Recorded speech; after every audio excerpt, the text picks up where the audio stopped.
পৃথিবীর প্রথম মানব ও মানবী হজরত আদম আলাইহিসসালাম ও বিবি হাওয়া আলাইহিসসালামের মাধ্যমে আল্লাহ রাব্বুল আলামিন এই পৃথিবীতে মানবজাতির বংশ বিস্তার করেছিলেন। মানব বংশ বিস্তারের প্রক্রিয়াটি ছিল এই যে হজরত হাওয়া আলাইহিসসালাম প্রতি বছর 2টি করে যমজ সন্তান প্রসব করতেন। সেই সন্তানদের একটি হতো পুরুষ এবং অপরটি হতো নারী। হজরত আদম ও বিবি হাওয়া প্রথম জোড়ার পুরুষ সন্তানের নাম রাখা হয়েছিল কাবিল এবং কন্যা সন্তানের নাম রাখা হয়েছিল আকলিমা। দ্বিতীয় জোড়ার পুরুষ সন্তানের নাম রাখা হয়েছিল হাবিল এবং কন্যা সন্তানের নাম রাখা হয়েছিল গাজা। কাবিলের সাথে জন্মগ্রহণকারিণী বোন আকলিমা ছিল অত্যন্ত রূপসী ও সুন্দরী। আল্লাহ রাব্বুল আলামিন তাকে সীমাহীন রূপ সৌন্দর্য দান করেছিলেন। পক্ষান্তরে হাবিলের সাথে জন্মগ্রহণ করা কন্যা সন্তান গাজা তেমন সুন্দর ছিলেন না। আল্লাহ রাব্বুল আলামিন তাকে তেমন রূপ সৌন্দর্য দান করেননি। এইভাবেই প্রতি বছর বিবি হাওয়া আলাইহিসসালাম যমজ সন্তান দান করতে লাগলেন এবং মানবের বংশ বিস্তার হয়ে চলল। তাদের প্রথম 2 জোড়া সন্তানগুলি যখন বিবাহের বয়সে উপনীত হলেন, তখন আল্লাহ রাব্বুল আলামিন একটি বিশেষ ত্রোষ নিয়ে জিব্রাইল আলাইহিসসালামকে আদম আলাইহিসসালামের কাছে প্রেরণ করলেন। হজরত জিব্রাইল আলাইহিসসালাম আদম আলাইহিসসালামের কাছে উপস্থিত হয়ে বললেন, হে আল্লাহর নবী আদম, আপনার প্রথম 2 জোড়ার পুত্রকন্যাদের বিবাহের বয়স হয়েছে। আল্লাহ রাব্বুল আলামিনের উদ্দেশ্য হল মানবের বংশ বিস্তার করা, অতএব আপনি তাদের মাঝে বিবাহ সংগঠিত করুন। তবে এক্ষেত্রে আল্লাহ রাব্বুল আলামিনের নির্দেশ ছিল 1 জোড়ার পুত্র ও কন্যার বিবাহ সংগঠিত হতে পারবে না, বরং প্রথম জোড়ার পুত্রের সাথে অপর জোড়ার কন্যার সাথে বিবাহ হবে। সাবধান যাতে কোনোভাবেই একই জোড়ার পুত্রকন্যাদের মাঝে বিবাহ সংগঠিত না হয়। এই বলে হজরত জিব্রাইল আলাইহিসসালাম বিদায় গ্রহণ করলেন। আল্লাহ রাব্বুল আলামিনের পক্ষ থেকে নির্দেশ লাভ করে হজরত আদম আলাইহিসসালামকার 2 পুত্র হাবিল ও কাবিলকে ডাকলেন এবং তাদেরকে বললেন, হে বৎসদয়, আল্লাহ রাব্বুল আলামিনের পক্ষ থেকে একটি বিশেষ নির্দেশ এসেছে। তোমাদের বিবাহের বয়স হয়েছে, আর আল্লাহ রাব্বুল আলামিনের উদ্দেশ্য হলো মানবের বংশ বিস্তার করা। অতএব আমি তোমাদের মাঝে বিবাহ সংগঠিত করে দিতে চাই। হে বৎসদয়, তোমরা শুনে রাখো, বিবাহের ক্ষেত্রে আল্লাহ রাব্বুল আলামিনের বিধান হলো একই জোড়ার পুত্রকন্যার মাঝে বিবাহ সংগঠিত হতে পারবে না, বরং প্রথম জোড়ার কন্যাকে দ্বিতীয় জোড়ার পুত্রের সাথে বিবাহ দিতে হবে এবং দ্বিতীয় জোড়ার পুত্রকে প্রথম জোড়ার কন্যার সাথে বিবাহ দিতে হবে। সুতরাং কাবিল বিবাহ করবে গাজাকে এবং হাবিল বিবাহ করবে আকলিমাকে। পিতার উপদেশ শুনে হাবিল নীরব রইল, কিন্তু কাবিল প্রবল আপত্তি করে বসল এবং সে প্রতিবাদের সুরে বলে উঠল, হে আমাদের পিতা, আপনি আমাদেরকে যে নির্দেশ দিচ্ছেন এটি বড় অন্যায় ও ইনসাফহীন একটি নির্দেশ। আকলিমা আমার সাথে জন্মগ্রহণ করেছে। যুক্তির দাবি এটাই যে তাকে আমার সাথেই বিবাহ দেয়া হবে, আর গাজা হাবিলের সাথে জন্মগ্রহণ করেছে, অতএব তাকে কাবিলের সাথেই বিবাহ করা হোক। আমার বোন আকলিমা অনেক সুন্দরী ও সুশ্রী, পক্ষান্তরে গাজা অনেক বিশ্রী। আমি আমার বোন আকলিমাকে ছাড়া অন্য কাউকে বিবাহ করব না। কাবিল তার বিশ্রী বোন গাজাকে বিবাহ করুক, আর আমি আমার সুন্দরী বোন আকলিমাকে বিবাহ করব। আল্লাহ তাআলা তো আমাদেরকে মায়ের গর্ভে জোড়ায় জোড়ায় সৃষ্টি করেছেন, অতএব দুনিয়ার জমিনে ভূমিষ্ঠ হবার পরে আপনি কেন এই জোড়া ভাঙতে চাচ্ছেন? এটা তো কঠিন জুলুম, অত্যাচার এবং ন্যায়নীতিহীন একটি আদেশ। পিতা, আমার মনে হয় আপনি হাবিলকে অধিক ভালোবাসেন, তাই তার সাথে আমার সুন্দরী বোন আকলিমাকে বিবাহ দিতে চাচ্ছেন। তবে আমিও আমার পরিষ্কার সিদ্ধান্ত জানিয়ে দিচ্ছি, আমি হাবিলের সাথে আকলিমার বিবাহ কোনোভাবেই মেনে নেব না। যে করেই হোক আমার বোন আকলিমাকে আমি বিবাহ করব। আমি আপনাকে আগেই জানিয়ে দিচ্ছি, আমাদের বিবাহ নিয়ে যদি কোনো দুর্ঘটনা সৃষ্টি হয় তার জন্য আপনি দায়ী থাকবেন। কাবিলের কথা শুনে আদম আলাইহিসসালাম বললেন, বৎস, তুমি হয়তো মনে করেছো এইগুলা আমার নিজের বানানো কোনো কথা। আমি এবার নিজে থেকে কোনো কিছুই করছি না, বরং আমি আল্লাহ রাব্বুল আলামিনের হুকুমগুলি তোমাদেরকে শুনিয়ে দিলাম মাত্র। আর তুমিও জেনে রাখো, আল্লাহ রাব্বুল আলামিনের বিধানের সামান্যতম আমি নড়চড় করব না। তার নির্দেশ অনুসারে তোমাদের বিবাহ সংঘটিত হবে। আমি একবার তার হুকুম অমান্য করে বেহেশত থেকে দুনিয়ায় নিক্ষিপ্ত হয়েছি। আমি আর কোনো দিন তার কোনো নির্দেশ অমান্য করতে পারবো না। পুনরায় যদি আমি আমার প্রতিপালকের হুকুমের অন্যথা করি, তাহলে আমার উপর কোন বিপদ আসবে আমি তা জানি না। আমি আমার প্রতিপালকের আযাব ও শাস্তি নিয়ে অত্যন্ত ভীত সন্ত্রস্ত। অতএব হে বৎস, অবনত চিত্তে আল্লাহ রাব্বুল আলামিনের হুকুম মেনে নাও এবং তিনি যেভাবে বিবাহের ফরমান জারি করেছেন সেই মতেই বিবাহ করার জন্য প্রস্তুত হয়ে যাও। কিন্তু আদম আলাইহিসসালামের কোনো নসিহতে কাবিলের কর্ণগোচর হলো না। সে তার জিদে অটল থাকল। আদম আলাইহিসসালাম তাদেরকে বললেন, ঠিক আছে, তোমরা এখন যাও। আমি এ ব্যাপারে আল্লাহ রাব্বুল আলামিনের পরবর্তী নির্দেশের অপেক্ষা করব। অতঃপর আল্লাহ রাব্বুল আলামিনের নির্দেশ আমি তোমাদেরকে জানিয়ে দিব। এরপর হজরত আদম আলাইহিসসালাম আল্লাহ রাব্বুল আলামিনের দরবারে দোয়া করলেন, হে মাবুদ, আমার সন্তানদের বিবাহের ব্যাপারে যে ফিতনা সৃষ্টি হয়েছে তা তুমি সব কিছুই দেখেছ। আমাকে এ ব্যাপারে একটি উত্তম ফায়সালা দান করুন, যাতে করে প্রত্যক্ষভাবে তারা এর একটি প্রমাণ পেতে পারে। হজরত আদম আলাইহিসসালামের দোয়ার পরিপ্রেক্ষিতে আল্লাহ রাব্বুল আলামিনের নির্দেশ নিয়ে জিব্রাইল আলাইহিসসালাম তার কাছে আগমন করলেন এবং তিনি বললেন, হে আদম, আপনি আপনার পুত্রদ্বয়কে কুরবানি করার নির্দেশ দিন। তারা তাদের কুরবানি নিয়ে পাহাড়ে রেখে আসবে। যার কুরবানি কবুল করা হবে সেই আকলিমাকে বিবাহ করবে। আল্লাহ রাব্বুল আলামিনের পক্ষ থেকে এরূপ নির্দেশ পেয়ে হজরত আদম আলাইহিসসালাম পুনরায় তার পুত্রদেরকে ডাকলেন এবং তিনি তাদেরকে বললেন, হে বৎসদয়, আল্লাহ রাব্বুল আলামিনের নির্দেশ হলো তোমরা দুজনেই কুরবানি করবে এবং তোমাদের কুরবানি পাহাড়ের উপর রেখে আসবে। যার কুরবানিকে আল্লাহ রাব্বুল আলামিন কবুল করবেন সেই আকলিমাকে বিবাহ করতে পারবে। অতএব যাও, তোমরা তোমাদের কুরবানি পাহাড়ের উপর রেখে আসো। হজরত আদম আলাইহিসসালামের যুগে কুরবানির নিয়ম ছিল কুরবানির গোস্ত পাহাড়ের উপর রেখে আসা হতো। আল্লাহ রাব্বুল আলামিন যার কুরবানি কবুল করতেন তার কুরবানি আগুন এসে জ্বালিয়ে দিত, আর এটি ছিল কুরবানি কবুল হওয়ার নির্দেশ ও আলামত। পিতার নির্দেশ পেয়ে হাবিল ও কাবিল তাদের নিজ নিজ মাল থেকে কুরবানির গোস্ত সংগ্রহের জন্য চলে গেল। কাবিল ছিল কৃষক, সে কৃষি কাজ করে শস্য উৎপন্ন করত। সুতরাং সে তার কৃষিপণ্যের মাধ্যমে কুরবানির সামগ্রী সংগ্রহের জন্য মনস্থির করল। পক্ষান্তরে হাবিল ছিল একজন মেষ পালক, সে মেষ চড়িয়ে জীবিকা উপার্জন করত। তাই সে তার মেষগুলি থেকে আল্লাহ রাব্বুল আলামিনের রাস্তায় একটি কুরবানির জন্য মনস্থির করল। এক্ষেত্রে সে তার সবচাইতে উত্তম ও মোটা তাজা মেষটিকে আল্লাহ রাব্বুল আলামিনের রাস্তায় কুরবানি করার জন্য শয়ন করল। অতঃপর কাবিল ও হাবিল তাদের কুরবানি পাহাড়ের উপর রেখে আসলো। মুফাসসিরিনে কেরামেরা উল্লেখ করেছেন যে হজরত আদম আলাইহিসসালামও তাদের সাথেই সেই স্থানে উপস্থিত ছিলেন। এর কিছুক্ষণ পরেই আল্লাহ রাব্বুল আলামিনের পক্ষ থেকে একখণ্ড আগুন এসে হাবিলের কুরবানিকে জ্বালিয়ে দিল। এই দৃশ্য দেখে হাবিল অত্যন্ত খুশি ও আনন্দিত হয়ে আল্লাহ রাব্বুল আলামিনের দরবারে শুকরিয়া জ্ঞাপন করতে লাগল। পক্ষান্তরে কাবিল লজ্জায় অনুতাপে হিংস্র ও ক্রুদ্ধ মূর্তি ধারণ করল। সে আদম আলাইহিসসালামকে বলল, পিতা, আপনি হাবিলকে অধিক ভালোবাসেন এবং তার জন্য দোয়া করেছেন, তাই তার কুরবানি কবুল হয়েছে। কিন্তু আমাকে ভালোবাসেন না এবং আমার জন্য দোয়া করেননি, তাই আমার কুরবানি কবুল হয়নি। এবং সে হাবিলকে লক্ষ্য করে বলল, হাবিল, অবশ্যই আমি তোমাকে হত্যা করব। হাবিল প্রতি উত্তরে বলল, হে ব্রাতা, তুমি যদি আমাকে হত্যা করার জন্য তোমার হাত সম্প্রসারিত করো, আমি তোমাকে হত্যা করার জন্য আমার হাত সম্প্রসারিত করব না। আমি চাই তুমি আমার পাপ এবং তোমার পাপ করো, আর কেবলমাত্র মুত্তাকিদের পক্ষ থেকে আল্লাহ রাব্বুল আলামিন কবুল করে থাকেন। হজরত আদম আলাইহিসসালাম তাকে বললেন, বৎস, তুমি নিজের চোখেই প্রত্যক্ষ করলে আল্লাহ রাব্বুল আলামিনের মার্জি ও ইচ্ছা কোনটি।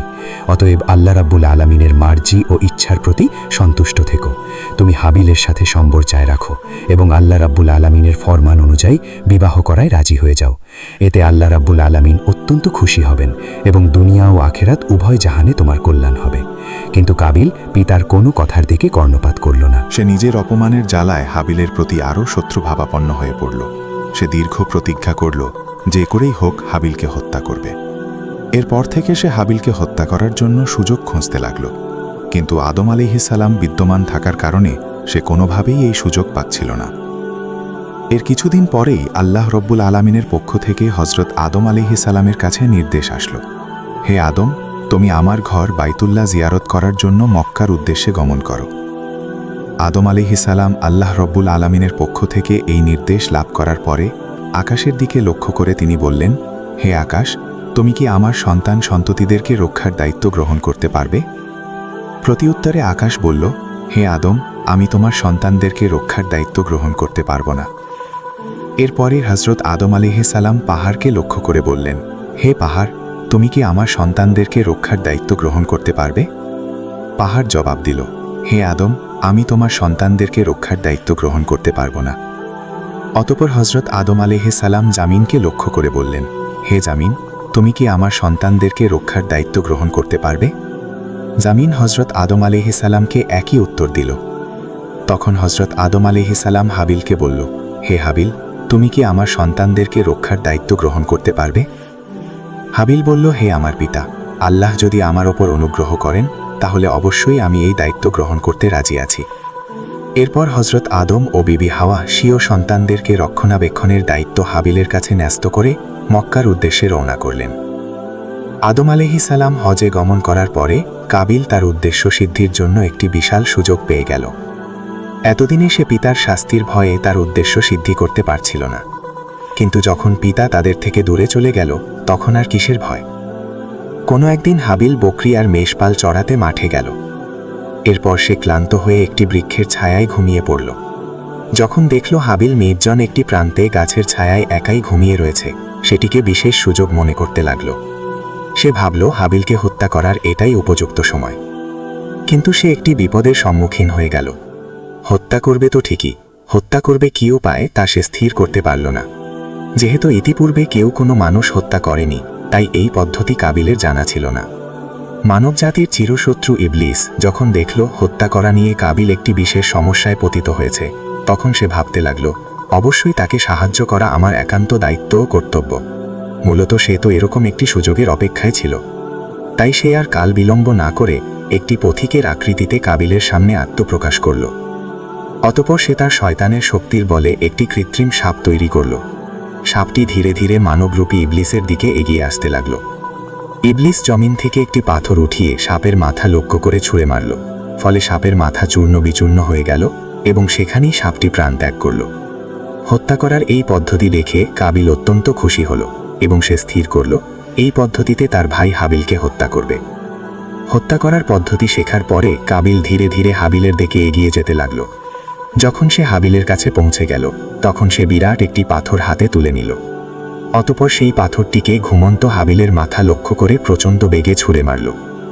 পাথরের আঘাতে হাবিলের মাথা ফেটে উচির হয়ে গেল এবং সাথে সাথে সে মৃত্যুর কোলে ঢলে পড়ল।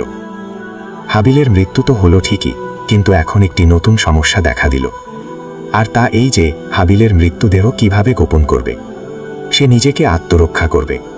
তার মনে এই চিন্তা দেখা দিল যে যদি হাবিলের লাশ এইভাবে এখানে পড়ে থাকে, তাহলে তার মৃত্যুর কথা নিশ্চয়ই পিতার কর্ণগোচর হবে এবং আমি যে তার হত্যাকাণ্ড ঘটিয়েছি এটা অবশ্যই তিনি বুঝতে পারবে। সুতরাং হাবিলের মৃত্যুর খবর কিছুতেই যাতে পিতার কানে না পৌঁছায় এবং তার লাশেরও যাতে তিনি সন্ধান না পান, এই জন্য তার লাশ গোপন করার দরকার। কিন্তু কাবিল বুঝতে পারছিল না কিভাবে তার ভাই হাবিলকে সে দাফন করবে। যেহেতু ইতিপূর্বে এই কাজ পৃথিবীর কোনো মানুষই করেনি, তাই কাবিল তার ভাই হাবিলের মৃত্যু লাশ কাঁধে নিয়ে এদিকে সেদিকে ঘুরতে লাগলো আর সে ভাবতে লাগলো কিভাবে এই লাশকে গোপন করা যায়। অনেক মুফাসসিরে কেরাম বলেছেন কাবিল এইভাবে তার ভাইয়ের লাশটিকে নিয়ে 1 বছর পর্যন্ত ঘুরে বেরিয়েছিল। অনেকের মতেই কয়েক মাস ঘুরেছিল, আবার কেউ কেউ বলে কয়েকদিন বা কয়েক সপ্তাহ পর্যন্ত ঘুরেছিল। সঠিক ব্যাপারটি আল্লাহ রব্বুল আলামিনই ভালো জানেন। কাবিল যখন তার ভাই হাবিলের মৃত লাশ কাঁধে করে এইভাবে ঘুরে বেড়াচ্ছিল, তখন আল্লাহ রব্বুল আলামিন ইচ্ছা করলেন যে তাকে 2টি নিকৃষ্ট প্রাণী দিয়ে মানুষ দাফন করার কাজটি শিক্ষাদান করবেন। এই জন্য তিনি তার সামনে 2টি কাক পাঠিয়ে দিলেন। কাক 2টি কাবিলের সামনে আবির্ভূত হয়ে ভীষণ মারামারি শুরু করে দিল। তারা একে অপরকে ঠোঁট দিয়ে ঠোকরাতে শুরু করল। এরপর একটি কাক অপর কাকটিকে হত্যা করল। এরপর জীবিত কাকটি তার ঠোঁট দিয়ে একটি গর্ত খনন করল এবং মৃত কাকটিকে সেই গর্তের মধ্যে রেখে তার উপর মাটি চাপা দিল এবং সে উড়ে চলে গেল। কাকদের থেকে মানুষ দাফনের এই পদ্ধতি শিক্ষালাভ করার পরে কাবিল মনে মনে ভীষণ লজ্জিত হল এবং সে এই বলে ধিক্কার দিতে লাগল যে হায়রে, আমি এই সামান্য কাকের মতো বুদ্ধিমান নই। একটি কাক মানুষ দাফনের যেই পদ্ধতি জানে, আমি সেই পদ্ধতিও জানি না। আমি এই কাকের মতো হতে পারলাম না, কত নিকৃষ্ট আমি। কাকদের থেকে মানুষ দাফনের এই পদ্ধতি শিক্ষালাভ করার পরে কাবিল ও তার ঘাতায় হাবিলকে দাফন করার জন্য একটি কবর খনন করল। অতঃপর সেই কবরে হাবিলের লাশ রেখে তার উপর মাটি চাপা গেল। হাবিলের লাশ দাফন করার পরে সে একেবারে নিশ্চিত হয়ে গেল এবং মনে মনে ভাবতে লাগল, যে করেই হোক এই বিপদ থেকে আমি নিষ্কৃত লাভ করলাম। এখন আর আমাকে থামায় কে? আকলিমাকে তো আমি বিবাহ করবই। এসব ভাবতে ভাবতে সে পথ চলছিল আর অপেক্ষা করছিল কখন সে বাড়িতে গিয়ে পৌঁছাবে। এমন সময় আল্লাহ রব্বুল আলামিন জমিনকে নির্দেশ দিলেন, হে জমিন, তুমি কাবিলের দেহ হাঁটু পর্যন্ত গ্রাস করে ফেলো, তাকে নাড়াচাড়া করতে দিও না। সে তার নিজের ভাইকে হত্যা করে মহাপাপীতে পরিণত হয়েছে। জমিন সাথে সাথে আল্লাহ রব্বুল আলামিনের নির্দেশ পালন করল এবং কাবিলকে হাঁটু পর্যন্ত গ্রাস করে ফেলল। হতভাগ্য কাবিল আর তার পা টেনে জমিন থেকে তুলতে পারল না। সে বুঝতে পারল এই শাস্তি আল্লাহ রব্বুল আলামিনের পক্ষ থেকে এসেছে। এই কথা বুঝতে পেরে সে আল্লাহ রব্বুল আলামিনের দরবারে কাকুতি মিনতি করে বলতে লাগল, হে মাবুদ, ইবলিস গুনাহ করে তোমার দরবার থেকে বিতাড়িত হয়েছিল মাত্র, কিন্তু জমিন তাকে এইভাবে গ্রাস করেনি। আমার অপরাধ কি ইবলিসের অপরাধের চেয়েও বড় যে জমিন আমাকে এইভাবে গ্রাস করে নিল? আল্লাহর পক্ষ থেকে তাকে জবাব দেয়া হলো, ওরে দুরাচার, সে যত বড় অপরাধ করুক না কেন, সে নিজের হাতে নিজের ভাইকে হত্যা করেনি। কাবিল আবার বলল, হে মাবুদ, আমার পিতা বেহেশতে অবস্থানকালে তোমার হুকুম অমান্য করে বড় গুনাহ করেছিল। তাকে তুমি শাস্তি দিয়েছ বটে, কিন্তু তাকেও তো জমিন এইভাবে গ্রাস করেনি। আল্লাহর তরফ থেকে জবাব আসলো, হে নিষ্ঠুর, তোমার পিতা আমার আদেশ অমান্য করে অন্যায় করেছিল নিজের প্রতি, কিন্তু তুমি এমন অপরাধ করেছ যাতে অন্যের হক নষ্ট হয়েছে।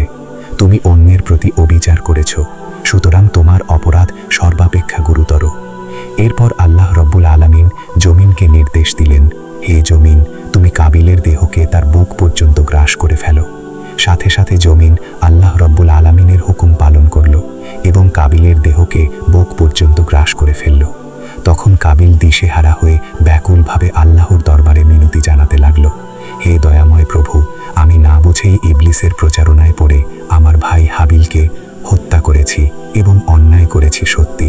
এর চেয়ে বড় অন্যায় আর কিছুই নেই, কিন্তু হে দয়াময়, তোমার কৃপা অপরিসীম, তুমি সব কিছু ক্ষমা করে দিতে পারো। হে আল্লাহ, আমি আমার পিতার নিকট শুনেছি যে তার গুনাহটি তোমার প্রিয় হাবিব মুহাম্মদ সাল্লাল্লাহু আলাইহি ওয়াসাল্লামের উসিলায় ক্ষমা করেছিলে। আমাকেও তুমি তোমার সেই মহান হাবিবের বরকতের উসিলায় ক্ষমা প্রদর্শন করো। এবার আল্লাহ রব্বুল আলামিন তার প্রিয় হাবিবের সম্মান ইজ্জত রক্ষার তাগিদে জমিনকে বলল, হে জমিন, তুমি কাবিলকে ছেড়ে দাও। কাবিল জমিনের কবল থেকে মুক্তি লাভ করার পরে ভাবতে লাগলো, যেভাবেই হোক এই বিপদ থেকে আমি রক্ষা পেলাম, এবার আর আমাকে ঠেকায় কে? আকলিমাকে তো আমি বিবাহ করবই। কাবিলের এই কথা চিন্তা করার সাথে সাথে আল্লাহ রব্বুল আলামিনের একজন আযাবের ফেরেশতা এসে তাকে পাকড়াও করল এবং তাকে একটি পাহাড়ে বন্দী করে তার মাথায় একটি পাথর দ্বারা আঘাত করল, আর সাথে সাথে কাবিলের মৃত্যু হয়ে গেল এবং আল্লাহ রব্বুল আলামিন পুনরায় তাকে জীবিত করে দিল। পুনরায় সেই ফেরেশতা তার মাথায় পাথর দ্বারা আঘাত করল এবং পুনরায় সে মৃত্যুবরণ করল। বলা হয়ে থাকে কিয়ামত পর্যন্ত এই ফেরেশতা কাবিলকে এইভাবে শাস্তি দিতে থাকবে। সহিহ মুসলিম শরীফে রাসূলে পাক সাল্লাল্লাহু আলাইহি ওয়াসাল্লামের পক্ষ থেকে এই হাদিসটি বর্ণিত হয়েছে। রাসূল সাল্লাল্লাহু আলাইহি ওয়াসাল্লাম বলেছেন, কিয়ামত পর্যন্ত যত অন্যায় হত্যাকাণ্ড ঘটবে সেই পাপের একটি অংশ আদম আলাইহিস সালামের পুত্র কাবিলের আমলনামায় লেখা হবে, কেননা সেই প্রথম ব্যক্তি যে হত্যার মতো ভয়ঙ্কর এই পাপ কাজকে পৃথিবীর জমিনে চালু করেছিল। কাবিল যখন হাবিলকে হত্যা করেছিল তখন আদম আলাইহিস সালাম হজ আদায়ের জন্য মক্কা শরীফে ছিলেন। আদম আলাইহিস সালাম দেশে ফিরে এসে হাবিলের সন্ধান না পেয়ে তার সন্তানদের কাছে জিজ্ঞেস করলেন, হে বৎসরা, তোমরা কি তোমাদের ভাই হাবিলের কোনো সন্ধান জানো? আমি তাকে দেখছি না কেন? আদম আলাইহিস সালামের সন্তানেরা তাকে উত্তর দিল, হে পিতা, আপনি হজ করে যাওয়ার কিছুদিন পর থেকেই আমরা আমাদের ভাই হাবিল ও কাবিল দুজনকেই দেখছি না। আমরা তাদেরকে অনেক খোঁজ করেছি, কিন্তু তাদের কোনো সন্ধান পাইনি। আমরা জানি না তারা কোথায় আছে, কি করছে। তাদের কথা শুনে আদম আলাইহিস সালাম বুঝতে পারলেন অবশ্যই কাবিল হাবিলকে হত্যা করেছে, আর সে তো তাকে ইতিপূর্বে হত্যার হুমকি দিয়ে রেখেছিল। আর এই দ্বন্দ্বের একমাত্র কারণ যে তার কুপুত্র কাবিলের অন্যায় জেদি ছিল তা তিনি জানতেন। সুতরাং কাবিলের কারণে তার মনে কোনরূপ দুঃখ হল না, কিন্তু কাবিলকে হারিয়ে তিনি একেবারেই শোকাকুল হয়ে পড়ল। অতঃপর তিনি আল্লাহ রাব্বুল আলামিনের দরবারে কাঁদতে কাঁদতে প্রার্থনা করলেন, হে আল্লাহ, হাবিলকে যদি হত্যা করা হয়ে থাকে তবে তার কবর এবং মৃত লাশের চিহ্নটুকু তুমি আমাকে দেখিয়ে দাও, তাতে আমি শান্তি পাব।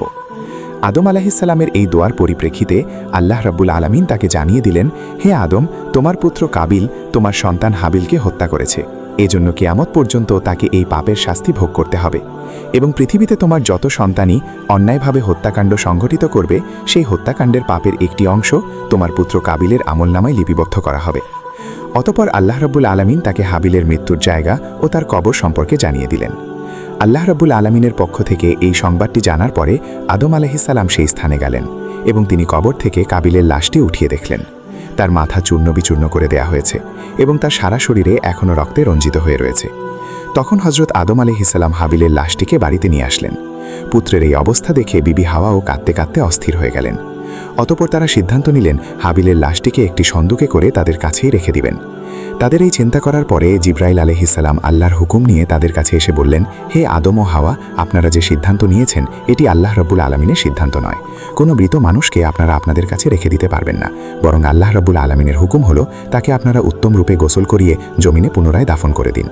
জিব্রাইল আলাইহিসসালামের পরামর্শে আদম আলাইহিসসালাম পুনরায় তার পুত্র হাবিলের লাশটিকে উত্তম রূপে কাফনের কাপড় পরিধান করে দাফন করে দিলেন। তো সম্মানিত দর্শকবৃন্দ, এই ছিল হাবিল এবং কাবিলের হত্যাকাণ্ডের ঘটনা।